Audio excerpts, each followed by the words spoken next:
Olá, eu sou o professor André Tavares, da Universidade Federal de São Paulo, e gostaria de apresentar a vocês, neste evento, a minha pesquisa intitulada Memórias Minerais, a paisagem em disputa de significados, em que eu trabalho especificamente com o caso de Minas Gerais. Eu peço perdão por falar em português, mas é o que me dá mais conforto nesse momento. Caso haja necessidade, eu posso responder as questões em espanhol ou inglês no momento do debate.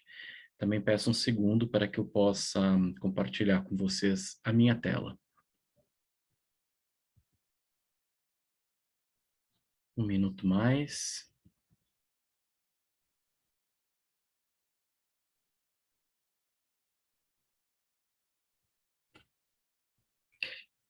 Essa investigação nasce de um projeto que eu já desenvolvia desde 2016, quando comecei uma investigação junto à Universidade de Yale, ao Centro para o Estudo das Artes Britânicas, né, e da Inglaterra e Reino Unido em geral, e isso relacionava-se com o meu trabalho no sentido em que parte desses pesquisadores, perdão, desses artistas que eu gostaria de estudar, eram os primeiros viajantes permitidos para tráfico no interior do estado de Minas Gerais, que até então era uma região fechada.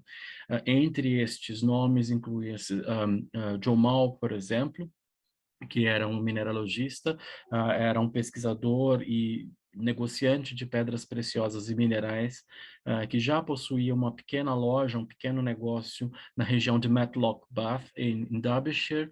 Ele institui um primeiro museu de mineralogia nessa localidade e produzia também manuais para classificação de minerais preciosos, estojos, vendia estojos para acomodação e organização dos minerais colecionados. Depois também trabalhará com conchas e outros objetos colecionáveis, mas o fato é que, a partir do início do século XIX, entre 1806 e 1808, estando John Mall já na América do Sul, ele consegue a permissão para adentrar a região mineradora e é um pioneiro nessa visitação. E nós percebemos através das obras que publica, em particular do seu relato de viagem ao Brasil, publicado bastante mais tarde, já na virada para a segunda década do século XIX, que o Mal também, além de ter interesse pelos minerais, pelas pedras, pelo polimento dos diamantes, foi um dos pioneiros a lançar um olhar sobre o minério de ferro, que é abundante nessa região. Ou seja, é um dos primeiros a apontar o caminho que Minas Gerais tomará no desenvolvimento do século XIX para o XX, revelando a sua vocação para a siderurgia. Entretanto, o gatilho ou um dos outros motivos para essa pesquisa, para de alguma forma ampliar a discussão dessa pesquisa, foi a exposição organizada na cidade de Belo Horizonte, capital do estado de Minas Gerais, aqui no Brasil, por Luiz Arnaldo, por esse artista chamado Luiz Arnaldo, e a exposição levava o nome de Mon cher, je suis fatigué et j'ai besoin de repos. Je vais flâner au Brésil. E essa instalação, na verdade, apontava já uma das questões que será a mais relevante nesse trabalho, que é a chamada disputa de significados. O trabalho do Luiz Arnaldo questionava as noções de paisagem, os conceitos de paisagem e sua superposição à paisagem, ao território, vamos dizer assim, brasileiro e mineiro, durante o século XIX. Ou seja, esse artista que desenvolve uma pesquisa com inúmeros relatos de viajantes do XIX, mas também com guias de viagem do início do século XX, a partir, sobretudo, do trabalho do Agassiz, né, enfim, desse cientista natural que vive entre Europa, Brasil e Estados Unidos, de origem suíça-alemã, e a partir do trabalho do Agassiz e do Eschwege, ele questiona a ideia dessa utilitarização ou de um filtro utilitário aposto ao território mineiro, pensado a partir das necessidades da geologia, mas também das necessidades industriais. Então, a partir do trabalho do Agassiz, o Luiz Arnaldo questiona a ideia de como construir uma narrativa sobre um território pré-existente, nesse caso, partindo de, enfim, do trabalho especificamente científico, ou particularmente científico, que ele aponta nessa sua exposição. Igualmente interessou-me sobre esse território que eu apresento a vocês, discutir outras possibilidades de construção de sentido. Caso não seja do conhecimento de todos, nós tivemos nessa mesma região, que é a região central do estado de Minas Gerais, o que nós chamamos do quadrilátero ferrífero e a sua região adjacente, que é o Vale do Aço, um grande desastre ambiental, dois grandes desastres ambientais, na verdade, mas em 2019, um particularmente relevante, na região de Brumadinho, da cidade de Brumadinho, que é historicamente um dos pontos de início da mineração para a siderurgia no Brasil. E justamente sobre esse território que eu apresento a vocês, sobre essa rede vamos dizer, de geografia, geologia que eu apresento a vocês, ocorreu esse acidente e para o ano de 2020 estava já previsto o início das obras de um memorial para as vítimas deste acidente. Essas obras não começaram ainda, de fato o terreno continua simplesmente demarcado, o lugar da construção desse memorial ainda enfim, não recebeu nenhum tipo enfim, de atividade que possa dar para nós o sinal da construção ou do avanço da construção, mas o fato é que sobre esse território tenta-se impor um outro sentido, né, um sentido agora memorial. A zona central do estado de Minas Gerais é a zona principal da mineração, pelo menos desde o início do século XVIII. Então, nós temos, a partir aí da década de 90 do século XVII, com a descoberta das jazidas de ouro, um rush, né, uma corrida do ouro que se organiza nessas cidades. Até a virada do XIX, essas cidades, então, transformam-se na estrutura de suporte da atividade mineradora.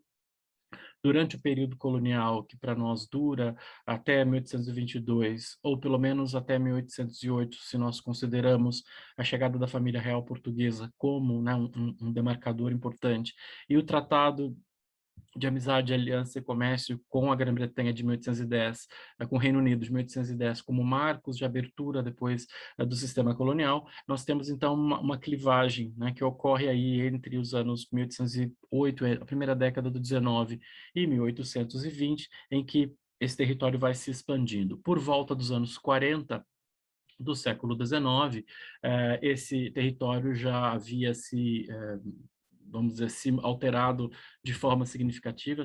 Vou mover aqui a minha imagem para o alto. E esse território, então, passa a ser não mais uma zona de comercialização de ouro, ou de exploração de ouro, perdão, mas sim uma área de exploração de minério de ferro, né, e outros minerais radioativos, outros metais preciosos. Então, há uma conversão do ouro de aluvião, da exploração do ouro de aluvião, que era característico dessa região, para vamos dizer, a exploração mineral. Igualmente, os fenômenos de colonização e autocolonização dentro do próprio Brasil, eles, em geral, vieram também acoplados a outros procedimentos de ressignificação desse território. Eu cito para vocês aqui o caso do Maurício Vita, por exemplo, a paisagem como uma forma, uma entidade amorfa, ou uma coleção de significativas marcas humanas, né, de sua presença e aí para a história narrativa. Ou seja, essa paisagem que é construída, então, como gestos e uma série de marcas sobre o território, incide muitas vezes sobre uma configuração territorial pré-existente, né? E ela pode alterar, seja através da atividade econômica, seja através de outros gestos simbólicos de fundação e refundação, alterar, portanto, o sentido original. Essa atividade industrial, então, que eu circunscrevo, ou que eu tento identificar em Minas Gerais, disputará, no que diz respeito ao próprio processo de compreensão e interpretação do território, alterará essa percepção de maneira significativa aí entre o século XVIII e o XIX, agindo sobre uma concretude territorial que possuía já uma nomenclatura antes da chegada desse colonizador e da instalação dessa atividade, igualmente possuía, enfim, uma toponímia diferente, possuía formas de referir-se à paisagem e à população de outra natureza, né? E a partir, então, do final do século XVIII, consolida-se a ideia tanto de uma nova descrição do território, de uma nova construção territorial a partir da atividade econômica, sobretudo, e mais ainda o batismo de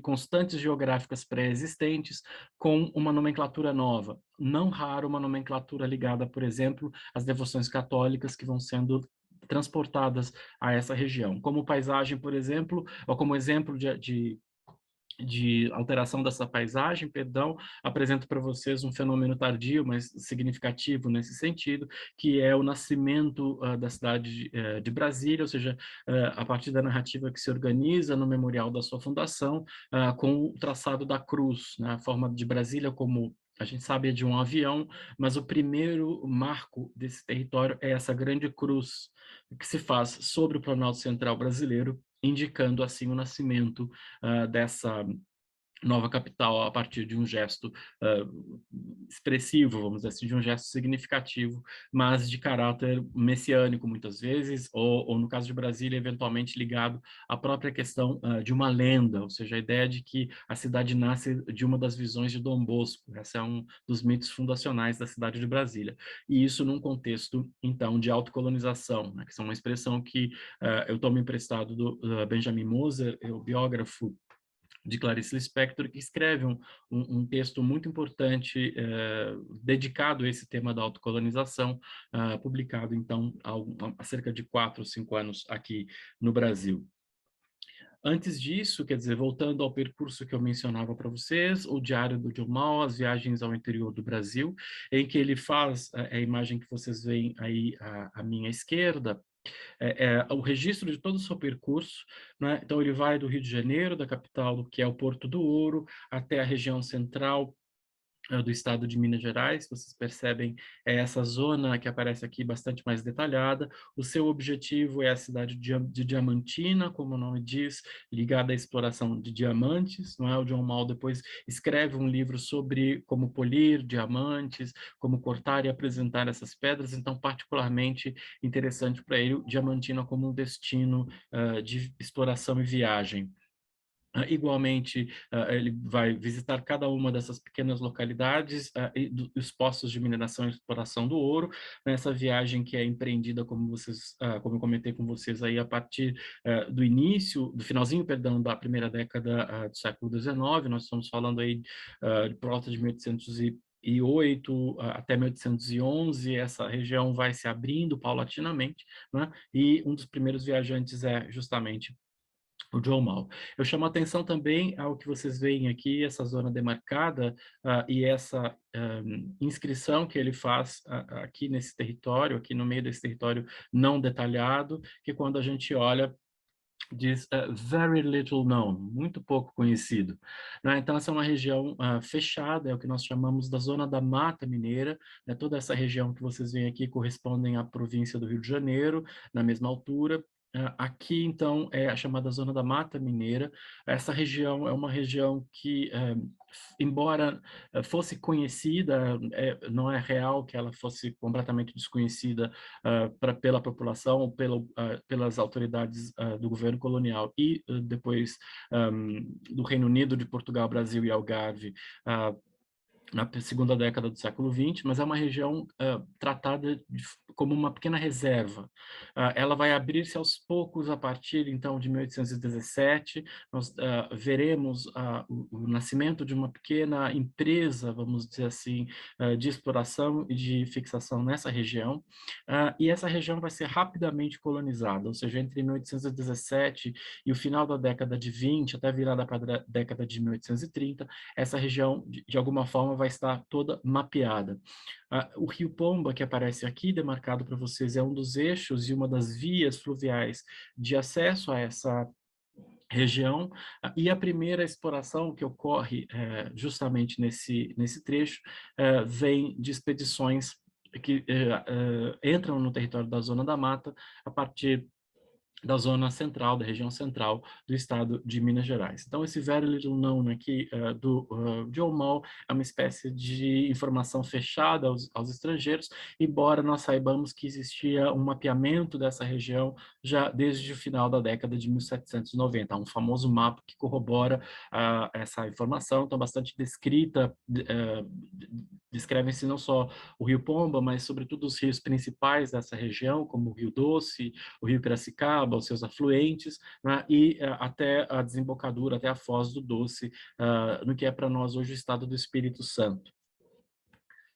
Então, essa região agora que nós podemos ver de maneira mais ou menos detalhada, ela se expande entre a zona central e essas duas divisões, ou seja, o delta do Vale perdão, o delta do Rio Doce e a zona da Mata Mineira, expostas aí expostos aí os seus limites também.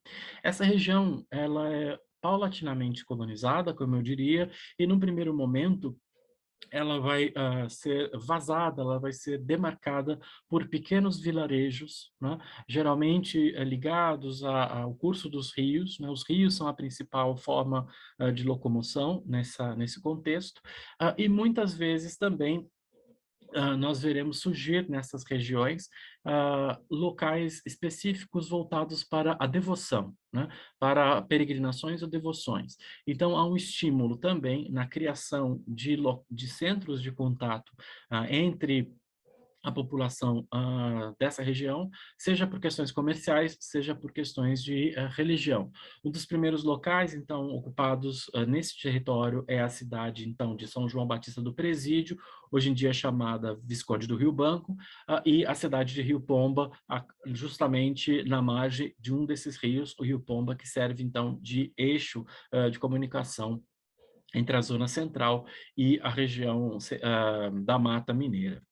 Outras possibilidades, então, como eu diria, é a criação de uma rede de santuários que não necessariamente correspondendo a povoações, funcionam como locais de articulação e de trânsito entre esses diversos polos regionais. Um deles é o que nós vemos aqui, Bom Jesus do Matozinhos do Bacalhau. Esse é um complexo da cidade, um complexo instalado no distrito da cidade de Piranga, na região de Minas Gerais, e esses territórios, então, vão sendo ocupados por estes monastérios ou, sobretudo, por locais, capelas de devoção. E a partir daí irradia-se uma série de enfim, de comunicações e de intercâmbios entre as cidades que vão sendo fundadas, as vilas que vão sendo fundadas e as pessoas que acorrem a ela buscando esses locais de peregrinação. Igualmente, aqui só uma imagem para que a gente veja o interior, né, desses edifícios, particularmente o edifício central da Capela do Bom Jesus. Mas nós estamos falando aqui de uma ocupação que ocorre, então, ainda na última década do século XVIII. Outras possibilidades também dessa expansão é o caso da Serra do Caraça, também nessa mesma região, um pouco mais ao norte, na região já do que é o Vale do Rio Doce, né? E a nomenclatura é interessante porque faz alusão a essa cara, caraça, ou seja, uma cara grande, né, que dá nome à serra. Entretanto, o mais relevante nessa região era a existência já desde meados do século XVIII de uma ermida e depois de um centro de peregrinação igualmente como o que ocorre em Piranga com Bom Jesus, e a Serra do Caraça e o próprio centro de peregrinação, o santuário de Nossa Senhora da Mãe dos Homens, está ancorado nessa paisagem de forma a oferecer um ponto de apoio, ou uma espécie de centro de radiação, ou um ponto a mais numa rede de locais de peregrinação que vão articulando e dando sentido a essa concretude, essa concreção geográfica que depois nós vamos chamar de paisagem. Essa paisagem, então, vai sendo nomeada nessa vaga de ocupação aí entre 1790 e 1827, né? Os sentidos vão sendo criados também pela fundação desses edifícios.